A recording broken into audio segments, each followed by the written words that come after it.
And the moment that result hit, the reaction in Israel was not calm, not measured, not diplomatic. It was panic.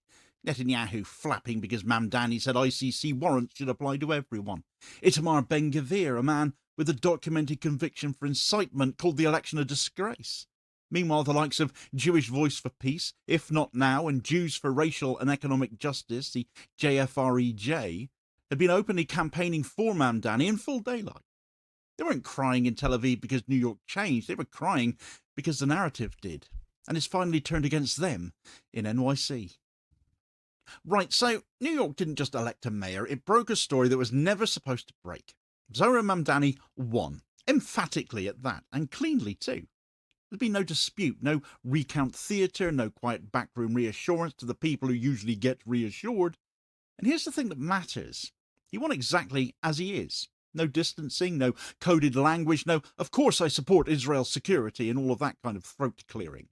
He went in with a ceasefire demand in public view, with his opposition to NYPD Israel training exchanges on record, and he didn't apologise for any of it. And that's the point.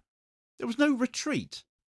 And this isn't some rural backwater or a city council ward here, it's New York City, the largest Jewish population outside Israel, the city that has been treated like a satellite capital for Israeli messaging for decades, the place where political consultants have spent decades telling every candidate the same thing: you don't cross that line.